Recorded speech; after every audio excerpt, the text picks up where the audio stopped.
in the book of Job. We're going to give you an overview of what the Holy Spirit is saying to the church from the book of Job. God's speaking to us in the book of Job, not about the little incidentals, though they're each important. He's trying to give us an overall view of what can happen to an individual. And so in this story of the book of Job, we find that Satan comes to God and he says, I'd like to test Job because Job will fail. He'll fall if I punch the right buttons. God said no, said he won't do it. Well, it was a general approach to God at first, and it narrowed down to Job finally when God said, have you considered my servant Job? And some of you are thinking, I hope God doesn't ever say, have you considered my servant so-and-so and calls your name, and all of this happens. But it's telling us what can happen to a child of God. They can become under the severe attack of Satan. Our lives every day are under attack by the flesh, by demons, by temptations, in a lot of various ways. But there are seasons in our life when Satan zeroes in on us, and you can recognize it because it's not just a temptation, it's not just a trial, but it's back to back to back to back. It just keeps coming and keeps coming and keeps coming. I always loved boxing a number of years ago. Matter of fact, now it's been quite a number of years ago. I was a young man, I guess just almost college age. I wanted to go out to the Golden Gloves and enter the Golden Gloves. I, of course, always wanted to, but my mom was reluctant for me to. But I wanted to enter the Golden Gloves, and I just loved boxing, loved to box to this day. And so I went out and entered. And there was a family in that town that was Golden Glove winners. Everybody in that family, to my knowledge, had Golden Glove trophies stacked up in their business downtown. I mean, from the youngest kid to the oldest one. Well, they were having their tryouts, and sure enough, I drew one of those guys. A seasoned Golden Glove winner. Well, I stepped in the ring with him, and we popped gloves, and I stepped back, and he stepped forward. And his glove was in my face, and it was just wham, wham, wham, wham, wham, wham, wham, wham, wham, wham. And I said to myself, John, this guy is fixing to punch you plumb out. And I'd been punched out before in my life and knew what it's going to feel like. And I said, you got to do something now. I regrouped, and I did something, and it stopped this guy's action. And it came out to be a pretty good fight. We weren't fighting to see win or lose. We was fighting to see style and possibility of being qualified for gloves. Well, I for some reason or other, never did pursue it anymore. But I had to get that guy out of my face, so he's going to beat me to death. And sometime in your life, you feel that way about Satan. If you don't get this guy out of your face, it's just wham, wham, wham, wham. And you can't handle another phone call. You can't handle another disappointment. You can't handle another rejection. You can't handle another anything. It's been wham, wham, wham, wham. And that's what happened in Job's life. I shared with you this morning, and let's go there again. First of all, Job, the Bible said, was a perfect and upright man that feared God and stayed away from evil. And this man had a nice family. There were born unto him 7 sons and 3 daughters. And it lists his substance here, and it says he had 7,000 sheep, 3,000 camel, 500 yoke of oxen, 500 she-donkeys, a great household, and he was the greatest man of all the East. This man was a blessed man. this man was a godly man. And then the reports start coming. And I shared with you this morning about these two groups of people, Chaldeans, and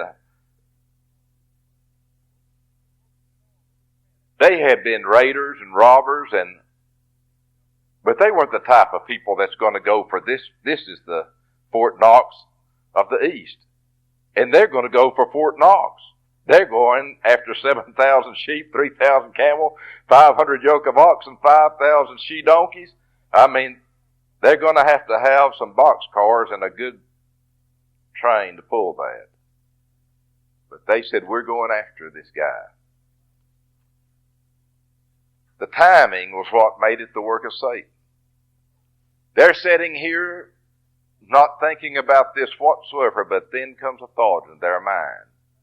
We're going to do this. They did not realize that that thought was inserted by one that had a master plan to tear down Job. Now, that was the Chaldeans. There was another group, the Sabeans, that did the same thing. Then there was the wife of Job. I think we'll just pick up there tonight. Most of you know the story well enough that I think that I can pick up there without any loss of train of thought. She falls into Satan's master plan. Now here's a man that's described in chapter 1, verse 1 through 3 as a godly man. Say it with me, Job is a godly man. This man had provided his wife with more than what she could ever expect to be provided with. This woman, to our knowledge, had no reason to try to hurt this man. He had done his best for her. Look with me now at Job chapter 2, verse 7 and 8. And the picture has changed because the Sabeans, the Chaldeans, they've come and taken away his family and his possessions. And now then in chapter 2, verse 7 and 8, and Satan went forth from the presence of God and smote Job with sore boils from the sole of his feet unto his crown. And he took with him a potsherd to scrape himself withal, and he sat down among ashes. Verse 9, the kicker. And his wife comes to him and said, Dost thou still retain thy integrity? Curse God and die. He says, Thou speakest as one of the foolish women speaketh. We've received good at the hand of God, and not evil. And in all this, Job did not sin with his lips, but his wife had. The Chaldeans are sitting here one day, and a voice just comes and says, Take all that Job's got. What they don't get, the Sabeans get. A voice comes to them and says, Take all that Job's got. Now a voice comes to his wife. And she falls into the master plan. And for no reason that we can see in the Word of God, he's not been unkind to her. I'm sure they had their differences as families do. But he had provided for her. And she goes into him now while he's hurting with boils. He's bleeding from scraping them. He feels terrible and he looks terrible. And he feels like giving up. And she comes in and says, Give up, curse God and die. She heard a voice. And when she heard a voice, just like a soldier, she just did what the voice said to do and fell into the master plan. It's very important as a child of God, as a husband or as a wife, that we make sure what voice we're listening to. Or we can, Paul wrote and said, for the women with unsaved husbands, they have to be especially careful of the influence they're used, or that husband could never be saved. And we have to be extremely careful in our influence with our wife or our husband. Or we can fall into a master plan to discourage them, to break them down, to destroy them. And this woman just said what she thought. That's all she did. Just said what thought came into her mind. I don't think that she knew at all that she is being used by master plan. But here this man he's gone from the pinnacle of riches down to the valley of poverty. And while he's there bleeding from scraping these sores, this woman hears a voice that has been speaking to several by now, and she comes into the master plan, and she allows herself to be used of Satan, and she attacks him. Satan laid blow 1, take his children. Blow 2, take his possessions. Blow 3, let his wife fail him. Let his health fail him. Blow 4, let his wife take him. Can you imagine? Wham, wham, wham, wham, wham, until you're sitting in a pile of ashes, broken, bankrupt, hurting, and probably the thing he loved the most came to him and hurt him the most. And he speaks to her and rebukes her. Satan's thinking he'll fail when his children are gone. He'll accuse God. He'll fail now for sure when his property's gone. He's tougher than I thought.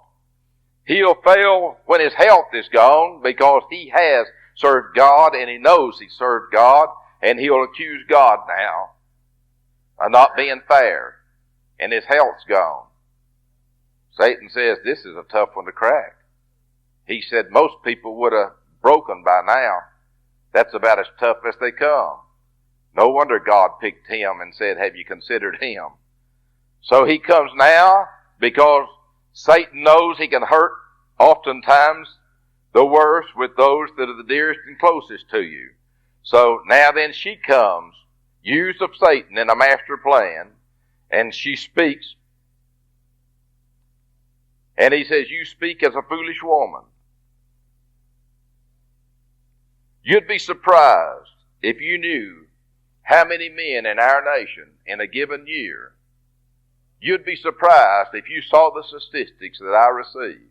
How many men in a given year leave the pulpit because of their families?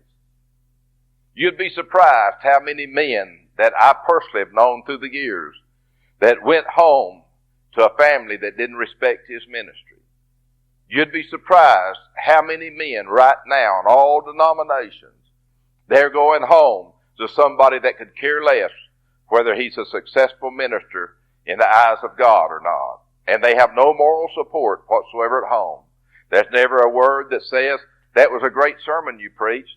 There's never a word that says, well, you're doing great as a pastor. There's men that have failed God because there were no sexual relations at home. And they tried to be faithful the best they could, but I'm thinking of a number of men right now. That's no excuse for them. But they, with their drive, said, I have taken it all I can take. And they broke under the load. And you'd be surprised to know how many places are established right now for ministers to retreat to and go to, and whenever they feel like they're about to cave in.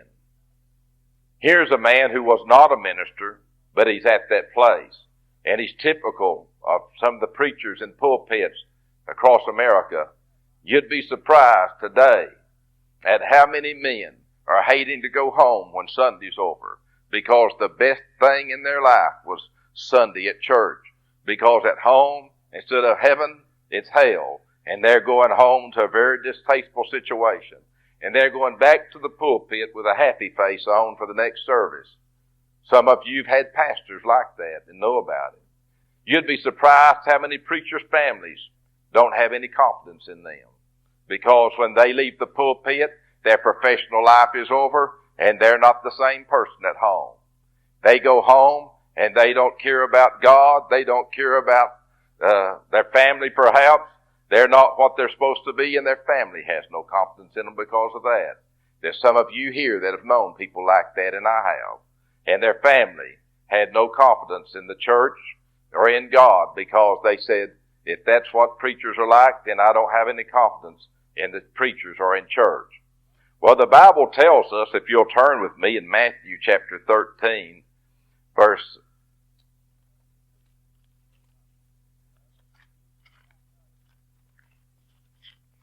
turn there, Matthew 13.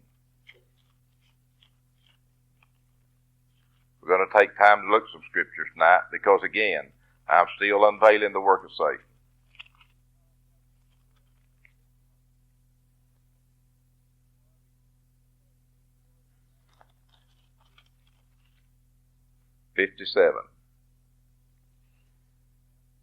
But Jesus said unto them, a prophet is not without honor save in his own country and in his own house. Jesus said that.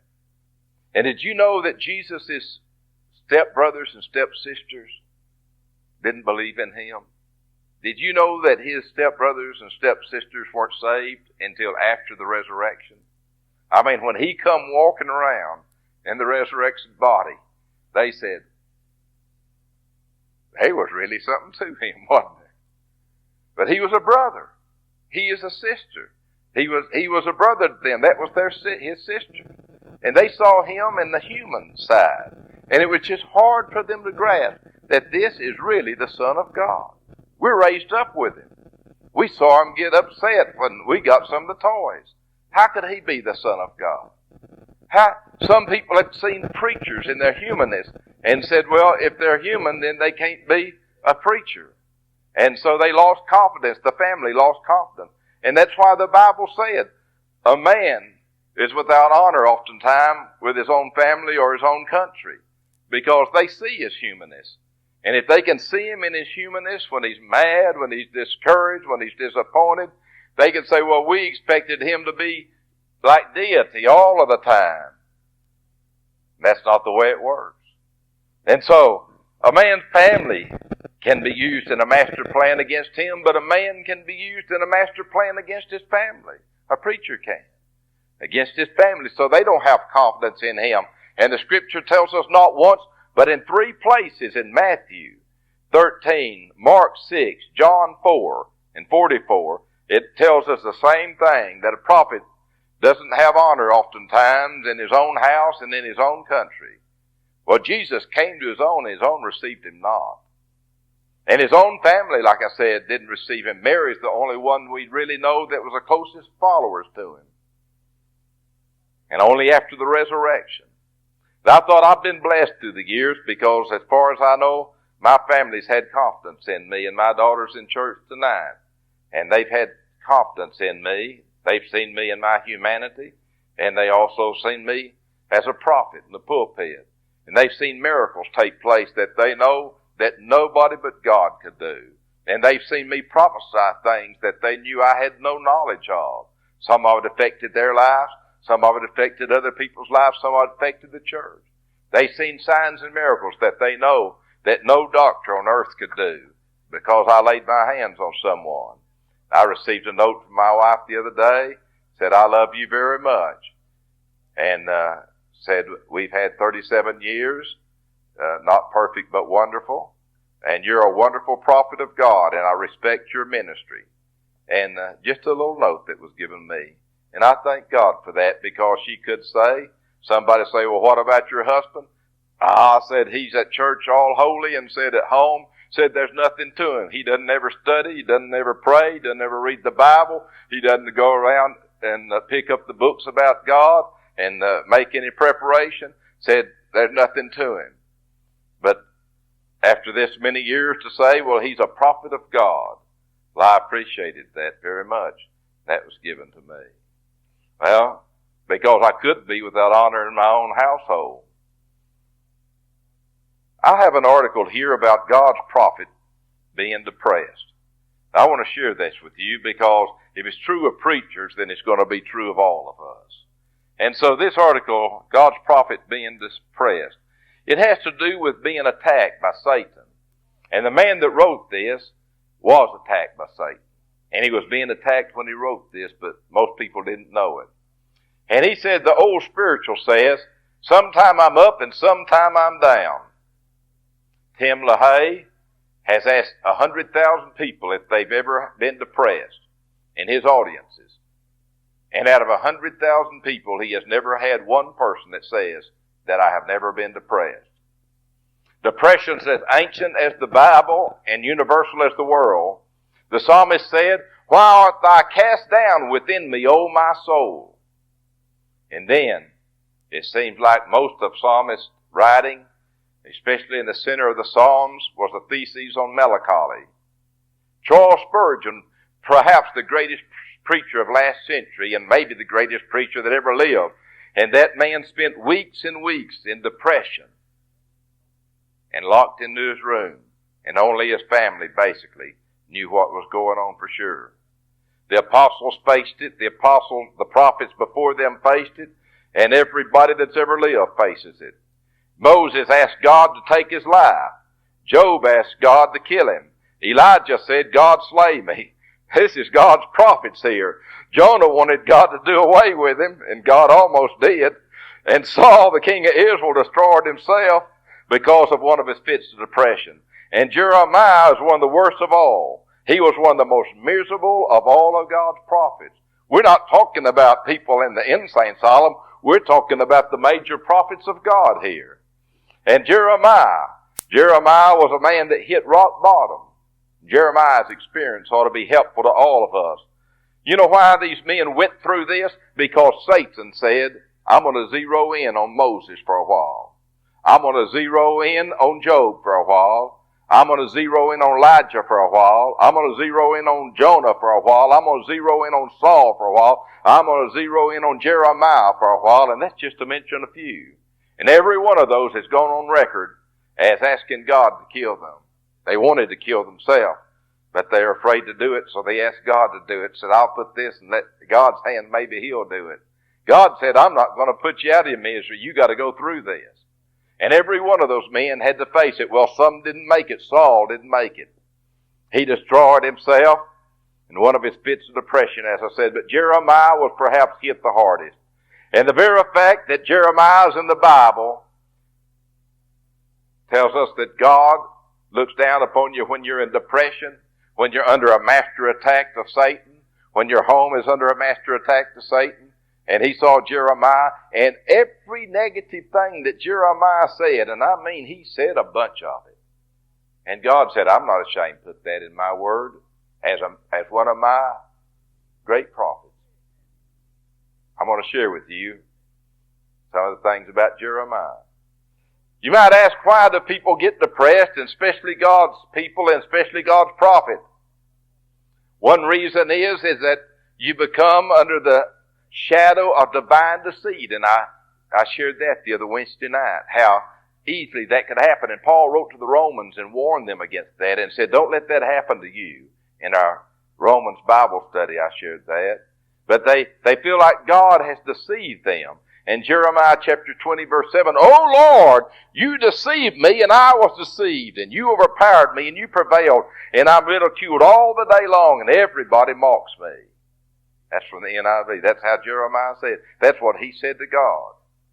Now the psychologists inform us that one element in nearly all kinds of depression is a feeling of disappointment. You're disappointed in God, or you're disappointed in your spouse, or you're disappointed in somebody close to you, or your employer. Nearly everybody that goes into depression, one of the key factors most of the time, not all the time, but most of the time, is that you have been disappointed in something, somebody, somewhere.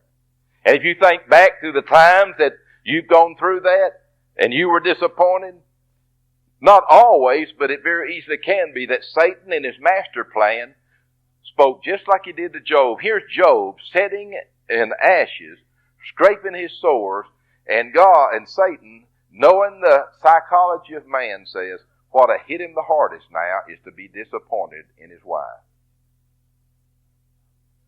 That's why he chose his wife. And he spoke to her. She could have been sensitive and said, "Oh no, that man's been too good to me. I'll never hurt that man. Oh no, that man's been too good to me. I'd never do anything in any way to do anything but lift him up. I'd never push him down." But she heard a voice, and she just, in her anger, because she had lost so much, she was so materialistic that she felt that her love was equated to what he provided her, apparently.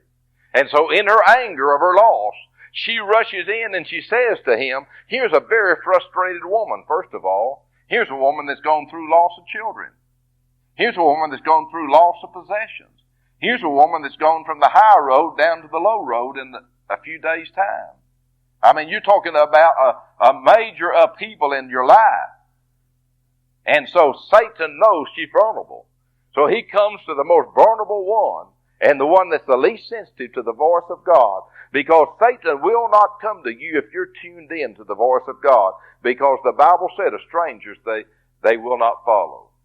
And he will not come to people. If he came to some woman and said, hey, said, go over there and speak to your husband right now while he's scraping sores and tell him he ought to curse God and die, she'd say, I rebuke you, Satan. And some charismatic Pentecostal would bind the devil, beat up on him, tie him in a knot, and send him down the road. He said, I'm not messing with that woman. Said, nuh-uh. Said, she's sensitive. She'll know what voice that is. But here's Job's wife. Now, she might normally know, but she's psyched out. I mean, here's a woman that's totally psyched out. That's not an excuse to be used to Satan, but she's totally psyched out. You better watch it when you get weak and when you get disappointments in your life, because that's the time that Satan will come and speak to you, and it's the time that he will be able to use you in his master plan. And so here he is, down, scraping sores, lost everything. And so Satan looks for somebody he can use, and he knows by psychology of studying mankind all of this many years, he knows that he can hurt him the most by the one closest to him, and he knows he can disappoint him by him having he can hurt him by her disappointing him. So she comes just like led by a carrot and just says exactly what she's told to say, used in the master plan of Satan. And so he is disappointed now. He has disappointment from the one closest to him. And so he looks up to God in heaven and he says, God, you deceived me. Jeremiah says, God, you deceived me. Jeremiah was disappointed in God. Now then Jeremiah points a finger of melancholy at heaven and he says, why is my pain unending and my wounds grievous? Now this is a man talking to God. And incurable. Will you be to me like a deceptive brook, like a spring that fails? Jeremiah 15 and 18. Now here's a man that's down and discouraged. And he said, God, I'm going to sing a song, but it's not how good God is. It's how that I went to the brook and the brook didn't have nothing in it, and you told me that you'd have living water there for me. Jeremiah 2 and 13 says, my people have committed two sins. They've forsaken me. There's disappointment again. Jeremiah is so low because the people had disappointed him. And he said, they have forsaken me in the spring of living water and have dug up their own cisterns and broken cisterns that cannot hold water. Jeremiah says, I minister now for 2 decades, but instead of being a perennial spring, I found God to be a deceptive brook. He says, the people have forsaken God, they've forsaken me, and I have found God to be a dry brook instead of a stream of living water. Now all around Jerusalem, anywhere you want to look, Jim can probably tell you, and several that have been to Israel can tell you, we've been there. There's just dry riverbeds all around there. It's just like a network of dry riverbed. That's all you see. All through the Middle East. Wadis, they call them, just dry riverbeds. They're just like these rows here. They're just everywhere you look. You think they never have water in them. But common sense tells you they do sometime, or it wouldn't be washed out like that. And Jeremiah says, that's what God is like to me, just looking out there and just seeing dry riverbeds when I need a drink of water. That's quite a testimony, isn't it? But that's exactly how he felt. He just expressed in his heart. He had preached for 20 years, and they were the same as they were when he first started. Now, it is frustrating to work with somebody, to have spiritual growth in their life, and them be the same as when you started 30 years ago. And that's what he says. And he says, that just exact, and God deceived me. And then added to that, one of the other major causes of depression is rejection. And he had rejection. The people had rejected his message. And he said, "Oh God, you deceived me and I deceived you, overpowered me and prevailed. I'm ridiculed all the day long. Everybody mocks me." He said, "I'm preaching and everybody just mocks me by the way they're living." And he had experienced rejection. Sometimes pastors go through that. And they experience rejection at the hand of a congregation. Maybe not rejection to have a board meeting and vote them out, but rejection, like I said this morning, asking people to do things not for you, but for God. And they say, "No, I can't. I'm too busy. I don't want to do that. I haven't got God as a priority in my life right now as far as doing things. I do as far as worshiping, but worshiping's one thing, doing stuff's another. And I'm not really into service." And so a pastor just feels rejection. He feels rejection every time somebody walks out the door if he doesn't go home and grip with it in his prayer time. And the Lord always says the same thing. He puts his arm around every pastor and every preacher. And he said, "They didn't reject you, they rejected me." Oh God. Every preacher has to go through that. Every time somebody that he's reached for in a message and he's reached for them and they walk out that door and don't turn their life to Christ. And they can say, "Oh, somebody in the church, I didn't like them, I didn't like this, I didn't like this." The bottom line is they didn't want to give their heart to Jesus Christ. I want to tell you something. When you meet somebody that says, "Well, I'll tell you what, there's somebody or something in that church I don't like, so I don't go there." First thing you need to do is check their history. You need to check their history and see if they've ever found a church they could be faithful to. And if they haven't been faithful to a church for a long period of time, you better mark that person down, that they're not telling you the truth. They're lying to you. They've got problems and they won't deal with them. They're going from church to church saying there's something wrong with the preacher, there's something wrong with the singers, there's something wrong with the way that he talks about money, there's something wrong with the way somebody said something or didn't say something to me, there's something wrong here, there's something. Check their life first and see what kind of history they have. And then you can have some evidence of what's going on. And if they've been faithful to churches, they've been there 2 or 3 years at least in a church, and somewhere else before they moved from there they were in a church, then there may be a possibility that say to somebody to discourage them. But don't take the first word that comes along. Well, Jeremiah, he's so discouraged. He said all day long in the Hebrew, what it says is all day long I'm a joke. He said all day long I'm a joke. My preaching's a joke. My ministry's a joke. Everything I do is a joke. He said it's just a joke. Nobody is paying any attention to me. And that's what Jeremiah is walking around doing. So I'm just a joke. I'm just a joke. Preachers go through those things. We have people here in our church that their parents have been pastors, and they can tell you that preachers go through that rejection sometime, and you go through that rejection, and that's what leads to depression. It's disappointment in somebody close to you, in your circle of life, or rejection. One of those two factors is almost always prevalent. And Jeremiah said, "I'm not going to mention his name or speak anymore in his name." I mean, he is so depressed because of the rejection that he's feeling from the people. You can be rejected from your peers. You can be rejected from those you love. You may be rejected from a job situation. But rejection is one of the most difficult things to deal with in life. And Jeremiah responded with black bitterness. And he spoke out, and he's another fellow that cursed the day he was born. I mean, well, they have raised up a bunch of mean young babies. You know why they kept saying that? Eddie mentioned it here a while back.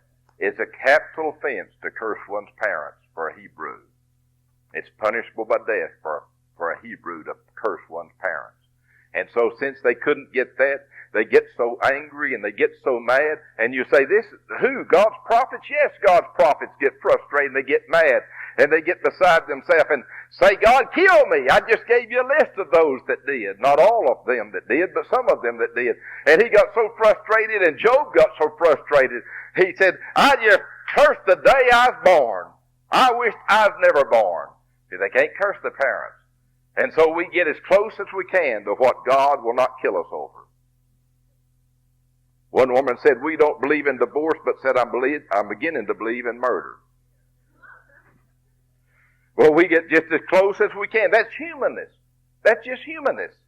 There's not a person here, but what if you've been married a number of years, but what if you have not got so mad that you'd do no telling what? I would ask for a show of hands, but I don't want to make a hypocrite out of you.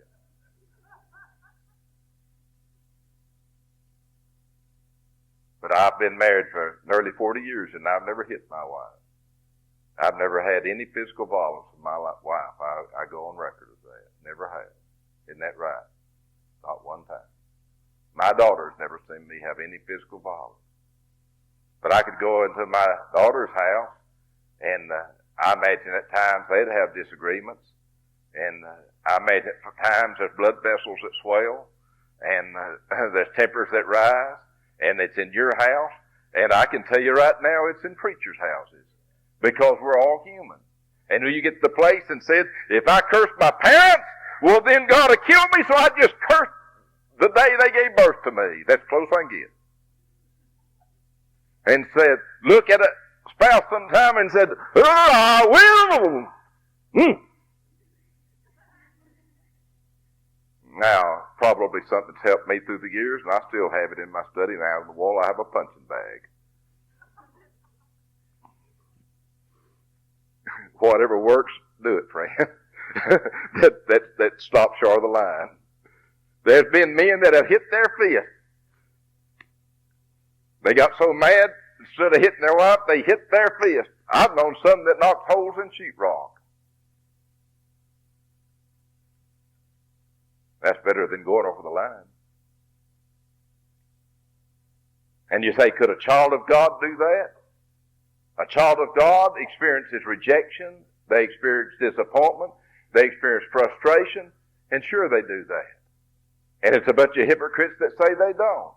That's a beautiful thing about the world we're living in now compared to the previous generation, is the world we're living in now has got enough honesty to be upfront about a lot of things. And just too, they hit it, you know. But there's been men got so mad they punched their fist, gritted their teeth, stomped their feet, and walked out and said, I think I broke my hand. And hurt all week long over it. But they'd never let anybody know it. They were doing just what they could and stand the boundaries. You say, child of God, I'm telling you what the Bible tells us. I'm telling you, here's a prophet that's so upset that he's talked to God like this, and then he's told God, I won't mention your name anymore. I'm not going to preach anymore. I'm just a joke. It doesn't take effect. They don't listen to it. And finally he says in Jeremiah 20:14, then I curse the day I was born. May the day my mother bore me not be blessed. He can't talk against his mother, and he can't say may she not be blessed, but the day that he was brought into this world, may it not be blessed. I mean, he's getting just as close as you can get. But he has enough sense not to cross that line. And those around him, I hope they have enough sense to know what they have on their hands is a frustrated prophet. That he is of God, that he is a prophet of God, but he's a frustrated prophet. I've been so upset in a few building programs we've had that some of y'all have watched me have to send all the men home except one person I'd be dealing with. We had somebody one time got so mad when we were working on one of our buildings that he jumped up and poked a hole in the ceiling. Not one of our church men, but somebody we hired to work. And he jumped up and poked a hole in the ceiling. And he was wanting to poke me. Another one of our men standing there got so upset that a man would act like that toward his pastor, he pulled a roof and hatchet out, said, let me get him, pastor. I mean, we're talking about children of God. I said, everybody go home right now. We're talking about a 250-pound guy or so that poked the hole in the building. I said, everybody go home right now. Just leave the two of us here. That's always my nature, is just get with the one that's got the problem. I said, everybody go home right now. I was so upset that I took a hunting knife and threw it to the platform and stuck it in the platform. Just went up there and went to work. I had a hunting knife that's like a Bowie knife, on a big one. Finally, I heard footsteps. They stopped behind me. And the guy says, preacher, I sure owe you an apology. He said, I got out of hand out there. I said, yeah, you sure did. He said, well, I apologize for it. That man stayed one of my best friends. I was the reason he was on that job. He helped me build the house that I built later on, did the electrical, did the air conditioning, did the plumbing in it. We never had any more conflicts like that. We understood one another. But he was a Christian, I was a Christian, and we resolved that issue. But Christians sometimes get mad. Sometimes they get frustrated, but they stay on the right side of the line. And Jeremiah is getting just as close as he could, and he said, I just cursed the day that my mother brought me into this world, and may that day not be blessed. He was walking the tight line of a capital punishment, punishable by death. But he was so frustrated, he was really hoping he'd die. And the Lord said, I ordained you to be a spokesman from your mother's womb.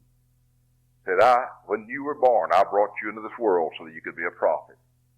Said, right now, you're an angry prophet, but you're still a prophet. I brought you into this world to be a prophet. And then he found it, he said in Jeremiah 15 and 16, cursed be the man who brought my father the news, who made him very glad, saying, a child is born unto you, a son. May that man be like the towns the Lord overthrew without pity. I mean, he is so wrought. He says, the man that told my father, you got a baby boy, let something bad just be on him. I mean, he's getting as close to line as you can get. He is a frustrated, angry, depressed prophet.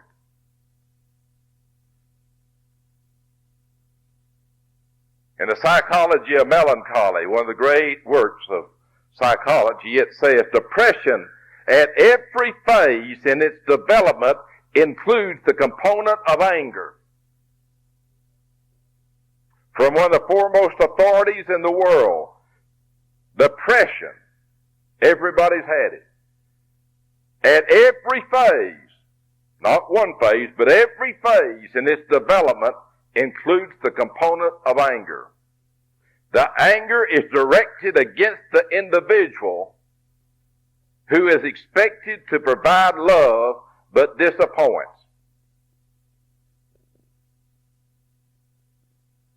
One of the leading world psychologists said, when you get depressed, like Job was, and Satan used his wife to hit not the last blow, there it gets worse, but one of the hardest blows, he knew that the one he loved could disappoint him the most. And God knows, because he made this man, what this psychology book states, that anger is directed toward the individual that is expected to provide love but disappoints. And it says that anger may arouse a man or woman's wish to irritate. You've been disappointed in somebody and you want to irritate them now. Or it may arouse the desire to hurt or destroy, depending upon the degree of pain that has been inflicted upon him or her in proportion. And Jeremiah became irrationally angry, and he entered into suicidal despair. For he said, Jeremiah chapter 20, 17 and 18, for he did not kill me in the womb and gave my mother as a grave, her room enlarged forever. Why did I ever come out of the womb to see trouble and sorrow, to end my days in shame? He said, I came out of the womb to end up like this. I'm going to bring shame on her and on Israel because I'm out of control. I'm accusing God. I'm getting as close to capital punishment as I can get. And he had a complete blackout in his life. What do you say to a man like Jeremiah? What do you say to a woman in the place that Jeremiah was in? Jesus said it better than Jeremiah did as far as what they're feeling. Eli, Eli, lama sabachthani. Why hast thou forsaken me, O God? And there's times in your life, through depression, that you'll get to the place that you feel like you've been forsaken of God. And Jeremiah was there, and he's accusing God. He's angry at God. See, his anger was equal to his disappointment in God. But Jeremiah God saw him through, and the Bible said, but the Lord is with me. Here he is talking now. The Lord is with me like a mighty warrior, so my persecutors will stumble and not prevail. They will fail and be thoroughly disgraced, and their dishonor shall not be forgotten. That's how God rescues a life. And God rescued Jeremiah. But the sad thing about it is, the man that wrote this sermon, that preached this sermon, walked out of the pulpit of the First Baptist Church in Dallas, Texas, discouraged and so disappointed that he almost wrecked the First Baptist Church in Dallas, Texas. He wrote a book as big as a Bible against it and put it out for public information. And he ran off with another woman in the church and almost destroyed the confidence of the people in God. That's the man that wrote the article. But at the time he wrote this, he was going through that himself, and he was reaching out for help somewhere. Well, God knows that the disappointment can come to the one that you love the most, and so the devil knows that, and so he sent Job's wife to hit him, and if that wasn't enough, then the next thing that happened, his friends came to kick him. The last stage they could go through, his friends came. And most of the rest of the book has to do with the conversation of Job and his three friends. And outside of your immediate family, nobody can be used as much as your friends to disappoint you and discourage you. And that's what happened here. His three friends, they begin to accuse him falsely. And they're saying to themselves, and these were friends of Job's. They'd not done this before. But they're falling into the master plan. A voice came to each one of them and said, why don't you go talk to Job? So they said, sure. He's our friend. So they go see Job, and they see him in his condition. And his wife just told him to curse God and die, and she left him. And he's scraping sores. And his three friends, he said, oh, thank God for this. My friends have come. One of them said, Job, I don't know what you've done to bring God's wrath on you. Said, let's sit down and figure it out. Said, there's something you've done against God to bring this on. That's just what he needed, wasn't it? Some real friends are telling him, you got to have done something against God now. Here's a man that's honest and then full of integrity and has done nothing against God. God is for him so much that God said, this man is so good that Satan, you can bring onslaught and onslaught and onslaught against him and he'll still prevail. That's the confidence God had in him. But yet, here his friends hear a voice, and as strangers they followed, and so they come right when they needed them the most, and they sit down and start telling them, you've done something bad or this wouldn't have happened. When you're depressed, you don't need to hear that. You don't need to hear someone tell you you're bound to have done something bad. One of the greatest books I've ever found outside the Bible, and I wish, maybe I'll do this in a moment, I don't know. But the Bible tells us in Lamentations 1 and 2, Proverbs 17, 27 and 6, it tells us over and over what a friend's for. A friend is born in adversity, and it tells us that a friend will not fail when others fail. And the Bible bears that out. But here's Job's friends, they did. Here's something about friends. It said, this is one of the greatest books. If you don't have it, you ought to have it. It's called Fresh Cut Flowers for a Friend. And I've bought several of them, given them to some friends, and I want to buy some more. I hope they're still in print. But it said, these are fresh cut flowers for a friend you give to a friend. You may not be in a class by yourself, but it doesn't take long to call the roll. I like that. And instead of coming down and sitting down by Job and saying, Job, you know, I want to tell you something, Job. You may not be in a class by yourself, but it sure doesn't take long to call the roll. I mean, you are one more sharp guy. Job would have said, I am. Said, boy, that sounds good right now. But that's not what they said. And I looked through here today, and I've done this a number of times. I've used this at funerals. Said, do not forsake, this is from Proverbs 27:10, do not forsake your own friend or your father's friend, nor go to your brother's house the day of your calamity. Better is a neighbor nearby than a brother far away. Just saying, don't forsake your friend. And then another verse, love is blind, and friendship closes its eyes. Friendship is a horizon which expands whenever we approach it. And the writer here says, thank you for stretching me, for helping me to see new ways of relating, new causes to consider, new interests to explore. Thank you, friend, for doing that. Friendship multiplies the good of life, and it divides the evil. That's true. A real friend, when you've got sorrow or evil come your way, you can share it with them, and it divides. You don't have to bear the burden alone. Another one said, I value the friend who for me finds time in his calendar, but I cherish the friend who does not even reach for his calendar. Said, friend, I need you. One friend says, let me see how I can work it in. The other friend never reached there. He said, I'll work that in. Said, I don't care what's pending. I'll do that for a friend. The proper office of a friend is to side to you when you are in the wrong. Listen to that carefully. The proper office of a friend is to side with you when you're in the wrong.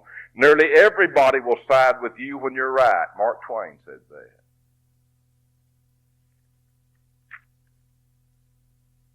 A friend is one that takes me for what I am. And he said, we've gone through enough emotional highs and emotional lows that our friendship is not threatened by either. It grows with both. You've seen your friend at the best and at the worst, and realize we're all human and you can handle that because of a friendship. We challenge each other to be smarter and funnier. That's friends.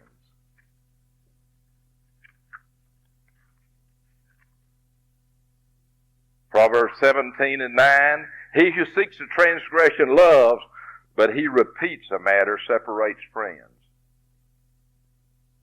But it gets more serious than that.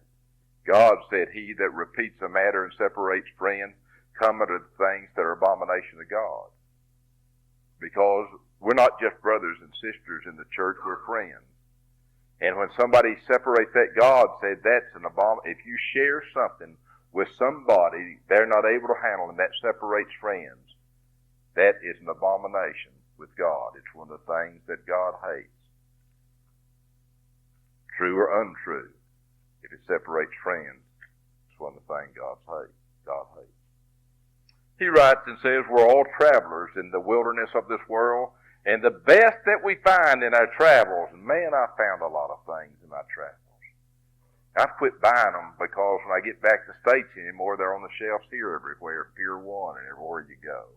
I used to bring them back to you, and I see them there now. We're in a global world now.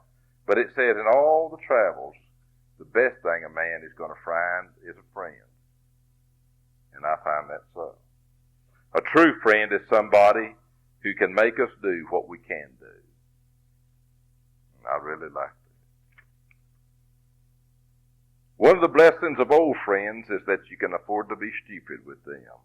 I really like that. That's what friends are. You can act goofy with them. And you know, of all the things that they're doing for the church now, what's the thing about the promise keepers? The main thing in the promise keepers they're saying is that, men, your pastor doesn't have many friends. Go back and be a friend to your pastor. Your pastor doesn't have many people he can act goofy with, because when he acts goofy, they have seen him as a deity, and they say deities don't act goofy, and so he must not have a walk with God. And I know a good friend that told me, he said, I lost my church in Dallas, Texas, because I started on a first-name basis, and everything is fine till then. But when I started letting them call me OC, he said, over a period of years, I was just OC, and I wasn't pastor anymore. And pastors know that. And pastors have lived with that. And so because of that, pastors were not friends with their congregations.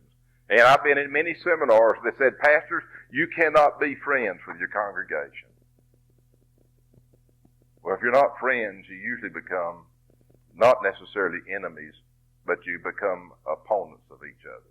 And it becomes congregation against pastor and pastor against congregation. And that's where most preachers are.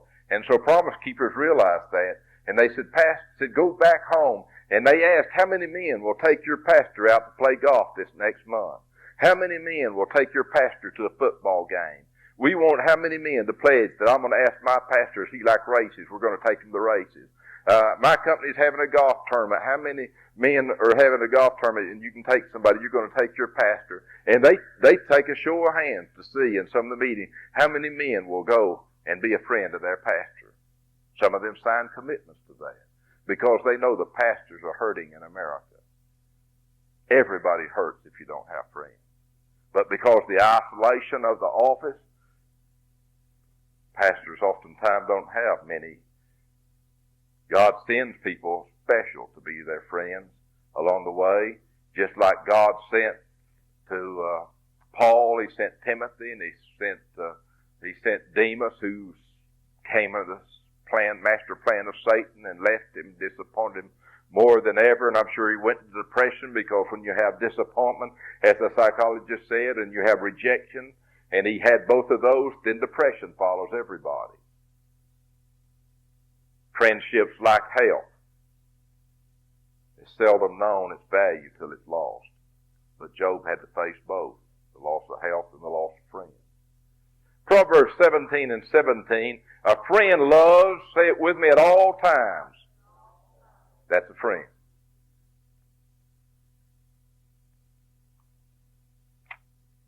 I keep this beside my desk to read through it from time to time, just to thank God for my friend. Our friendship brings sunshine to the shade and shade to the sunshine. A friend is one who walks in. This is Walter Winchell. And truer words never spoken when the rest of the world walks out. And so old Job's sitting here thinking, old Walter Winchell said that when the world walks out, including your wife, your friends will walk in. Here they come. And he said, hey guys, they said, Job, we just want to talk to you. We've been thinking there's something you've really done against God to bring his wrath on him. That's all he needed. But you know, the Bible said that even when Satan came and laid the last blows, he says, I'm going to hit him with the loss of his family. He said he's still standing. I'm going to hit him with the loss of his possession. The guy's still standing. Reminds me of George Foreman. They hit old George Foreman. Old George Foreman just shakes his head and looks back. And they said, the guy won't go down. And they hit him again, and old George Foreman staggers and just keeps standing there. Even at his age, he still does it. Just keeps standing there. And the devil said, I hit him with that. I'm going to hit him with his wife. And hit him with that. He said he staggered, but he stood. I want to hit him with his three friends. And he stood, so staggered. And he said, why, God could slay me, and I won't curse God. He said, the Lord giveth, and the Lord taketh away. Blessed be the name of the Lord. And I start reading the things that Job said under this trial and under the tribulation that he was under. And I say, how could a man go through what that man went through? But it was his love for God. And the Bible tells me, in closing tonight, the Bible tells me in the 42nd chapter, verse 7 and 8, just listen closely to this.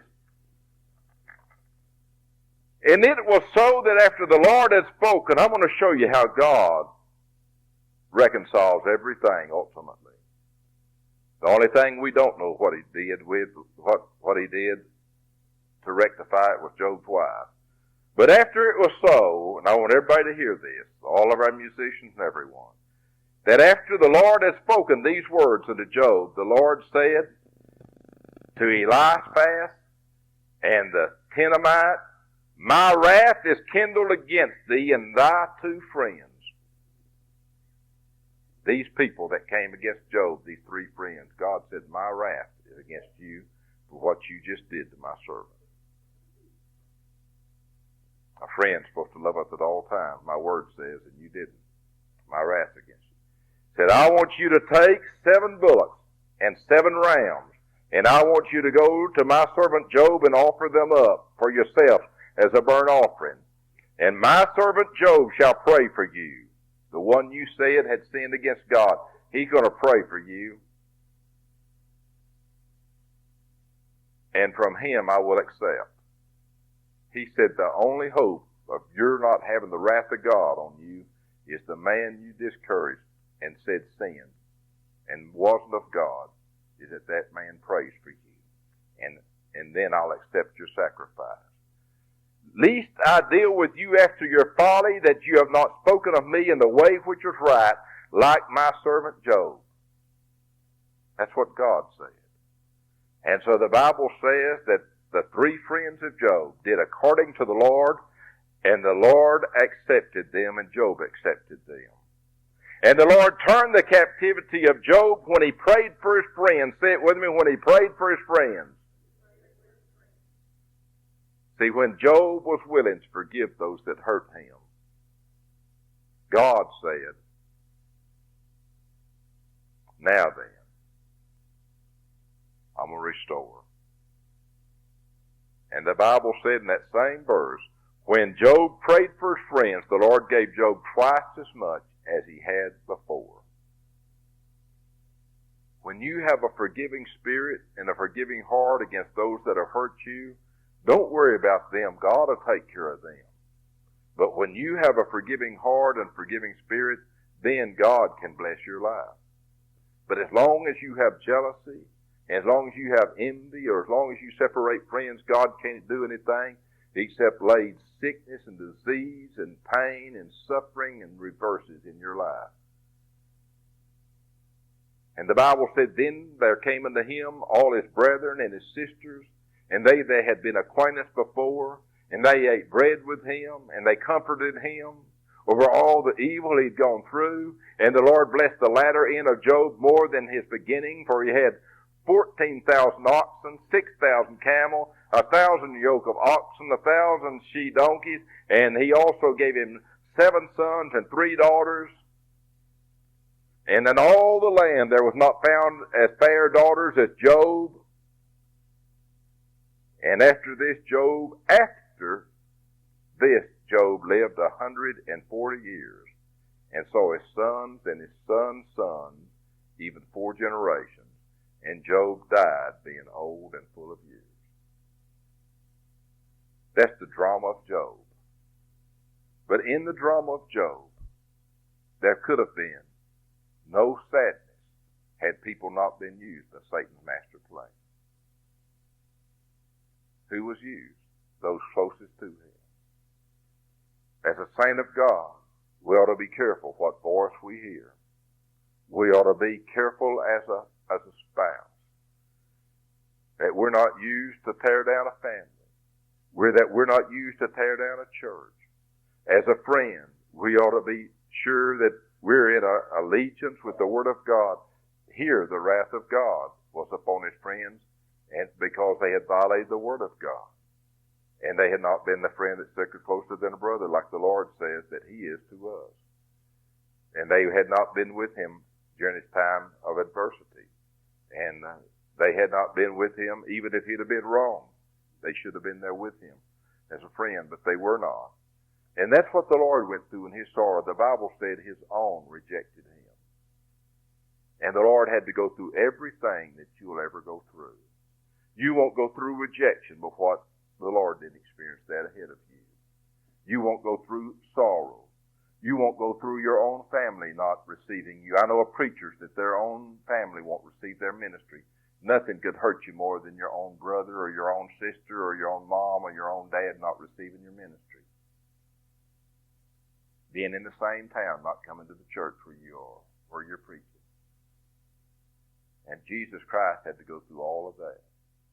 But he said, I went through all of that, even to the point that he cried out, my God, why hast thou forsaken me? He felt forsaken of all people, just like Jeremiah and just like you.